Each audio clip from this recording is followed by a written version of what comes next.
siguruar ato provat që atë pretendon, nuk ka asnjë bazë që të njëjtit të mbetet në paraburgim, kështu që ne konsiderojmë dhe normalisht, proceduralisht momentin që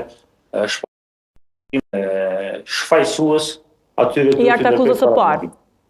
Absolutisht po, që akt akuzës së parë që presim 2-3 muajor shkri vitit të vjen shpallja e gjykimit dhe normalisht që duhet ju ndërpret edhe paraburgim dhe të njëjtit të kthehen në familjet e tyre.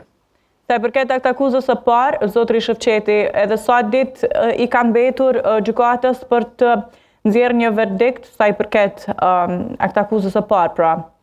Parimisht kanë 3 muaj nga përfundimi i gjykimit. 90 ditë. Apo mund të ketë edhe më shumë kohë? Mund të ketë më shumë kohë nëse trupi gjykuesi nevojitet për analizim të lëndës, por me vetë faktin që trupi gjykuesi nuk e ka përcaktuar afatin. Kjo nuk kupton që mund bëhet edhe para asaj 90 ditësh.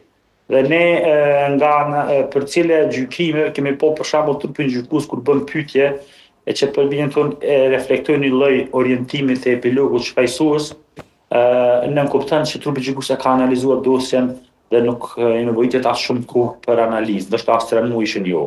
Për bindjen tonë, me aq sa mund ta vlerësojmë nga kërkon, muaji prill do të jetë muaji i shpalljes së gjykimit.